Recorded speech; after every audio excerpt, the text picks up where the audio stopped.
నమస్కారం. RTI 9 news కి స్వాగతం. మెదక్ జిల్లా బీజేపీ అధ్యక్షునిగా వాల్దాస్ మల్లేష్ గౌడ్ నియామకం అయిన తర్వాత మొదటగా మెదక్ పట్టణంలో బీజేపీ జిల్లా కార్యాలయంలో బీజేపీ నూతన అధ్యక్షునికి సన్మానం నిర్వహించిన నాయకులు, కార్యకర్తలు. అనంతరం జిల్లా అధ్యక్షులు ఇవాల్దాస్ మల్లేష్ గౌడ్ మాట్లాడుతూ, తన కృషిని గుర్తించి రాష్ట్ర అధ్యక్షులు కిషన్ రెడ్డి, మెదక్ పార్లమెంట్ సభ్యులు మాధవనేని రఘునందన్ రావు, మాజీ మెదక్ జిల్లా అధ్యక్షులు గడ్డం శ్రీనివాస్, జిల్లా నాయకులు, మండల అధ్యక్షులు, వివిధ మోర్చాల నాయకులు, కార్యకర్తలు తనకు ఈ పదవిని అప్పగించారని వారికి ధన్యవాదాలు తెలియజేస్తూ, రాబోయే స్థానిక సంస్థల ఎన్నికలలో అందరినీ కలుపుకొనిపోతూ, కలిసికట్టుగా పనిచేసి బీజేపీ పార్టీ విజయానికి ముందుండి నడిపిస్తానని తెలపడం జరిగింది.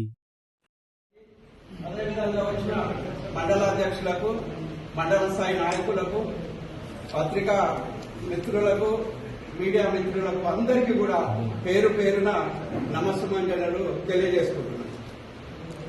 గత 5 సంవత్సరాల నుంచి నేను పార్టీలోకి వచ్చిన, మరి గత వేరే పార్టీలో ఉండి టీఆర్ఎస్ పార్టీలో ఉండి అక్కడ రూలింగ్ గవర్నమెంట్ ఉన్నా కానీ మరి ఎమ్మెల్యే రోజు నా ఇంటికి వచ్చి నా ఇంటి నుంచే కార్యక్రమాలను మొదలుపెడుతుంది.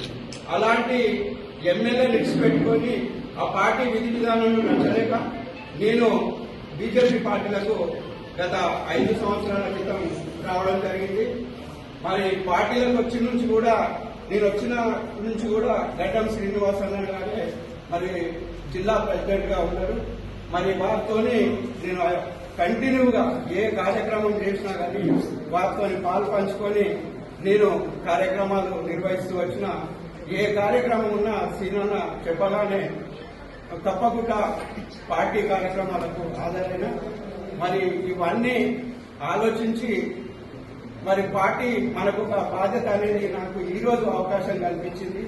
ఈ అవకాశం కల్పించినందుకు మరి మెదక్ అసెంబ్లీ అయితేనేమి, నర్సాపూర్ అసెంబ్లీ అయితేనేమి అందరూ కూడా సీనాకి ఏ విధంగా అయితే సహకరించారో నాకు కూడా అదే విధంగా సహకరిస్తే మరి పార్టీని ఇంకా ముందుకు తీసుకుపోగలుగుతాం.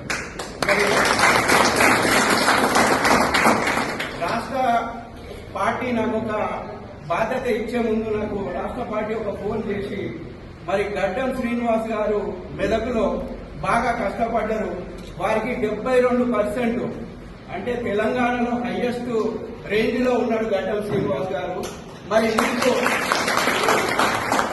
బాధ్యత అప్పచెప్తున్నాం, మరి నువ్వేం చేస్తావు, దీంతో రైతలా అని నన్ను చాలా కూడా అడగడం జరిగింది, ప్రశ్నలు అడిగారు. అంటే చెప్పిన నేను కూడా సీనన్న గారి అడుగుజాడల్లో నడుచుకుంటా, మరి అదేవిధంగా పార్టీని ముందుకు తీసుకుపోతా, పార్టీని బలోపేతం చేస్తా. మరి ఇప్పుడు మన ముంగటనే ఒక సవాల్గా మారింది ఏంటిదంటే సంస్థాగత ఎన్నికలు ఉన్నాయి.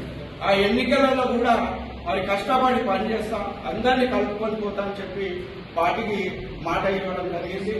మరి రాష్ట్ర పార్టీ కూడా నాకు ఈరోజు పొద్దున్నే ఉదయాన్నే అధికారికంగా కూడా నాకు ప్రకటించారు. మరి నేను చెప్పుకునే విషయం ఏంటిదంటే, మనము గతంలో ఏది ఉన్నా కానీ అన్ని మర్చిపోదాము, అందరం కలిసిమెలిసి పనిచేద్దాము. మా నర్సాపూర్ అసెంబ్లీలో కూడా చాలా మంది నాయకులు ఉన్నారు, మెదక్లో కూడా చాలా మంది నాయకులు ఉన్నారు. నేను అందరితో కూడా కలుపుకొని పోతా. మరి సంస్థాగత ఎన్నికల్లో కానీ పార్టీ బలోపేతంలో కానీ అన్ని విధాలు కూడా తన వంతు నా వంతు నాకు చేతనైన రీతిలో పార్టీకి పనిచేసి నాకు బాధ్యతలు అప్పచెప్పిన రాష్ట్ర పార్టీకి కానీ, మరి ఎంపీ రఘునందన్ రావు కానీ, మా నర్సాపూర్లో ఉన్న కార్యవర్గ సభ్యులు మురళీ యాదవ్ కానీ, రఘువీరారెడ్డి కానీ, మరి మెదక్లో ఉన్న కార్యవర్గ సభ్యులు అందరికీ కూడా పేరు పేరున వీరంతా కూడా నాకంటే సీనియర్లు, వీళ్ళంతా అందరూ కూడా సీనియర్ నాయకులంతా కూడా నాకు ఎప్పుడప్పుడు సూచనలు చేసి అన్ని తెలిసి ఉంటాయి, ఎవరికైనా ప్రతిదీ తెలిసి ఉంటుంది. ఏదైనా ఉంటే కూడా అందరూ కూడా నాకు సహకరించి మరి ఈ పార్టీని మెదక్ జిల్లాలో బీజేపీ పార్టీ మనకున్నాయి 2 అసెంబ్లీలు.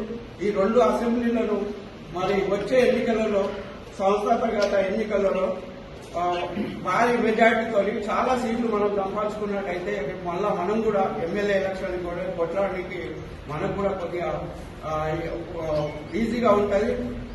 మరి అదేవిధంగా ఎవ్వరు బాధపడదు, ఎందుకంటే ఎట్లున్నదంటే విషయము ఎన్నో జరిగినాయి. మనం ఒక 5 సంవత్సరాల నుంచి అందరం కూడా పార్టీలో ఉన్నాము. నాకు ఇది కావాలంటే నాకు అది కావాలనుకుంటున్నాము. అందరికీ అన్ని సాధ్యం కాదు. పార్టీ అందరినీ గుర్తిస్తుంది. ప్రతి ఒక్కరు కూడా ఎవ్వరు కూడా మరి నాకు ఈ పదవి రాలేదు, ఆ పదవి రాలేదు, మరి వాళ్ళు చేసిరు, బీఆర్ఎస్ వాళ్ళు చేసిరు, ఇప్పుడు సంవత్సరంన్నర మరి కాంగ్రెస్ వాళ్ళు చేస్తున్నారు. ఇదంతా కూడా కుటుంబ పరిపాలన. మరి రాష్ట్రాన్ని మొత్తం కూడా దోపిడీ పాలన చేసిరు.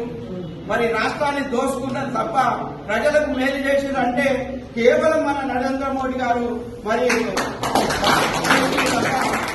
ఈ పార్టీలు ఏమీ చేస్తలేవు. మళ్ళా ఈ రోజు ఒక కొత్త కథ అల్లి రాష్ట్ర బడ్జెట్ కేంద్ర బడ్జెట్ లో రాష్ట్రానికి ఏమి ఇవ్వలేదని ఒకటి లేవనెత్తి. ఎందుకంటే టైం పాస్ విషయాలు.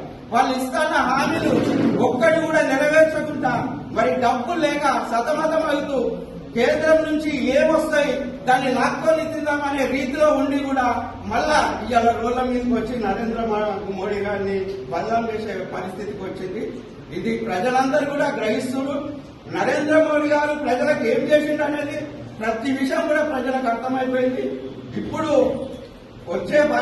వచ్చేది కూడా మరి భారతీయ జనతా పార్టీ మరి అధికారంలోకి వస్తుంది.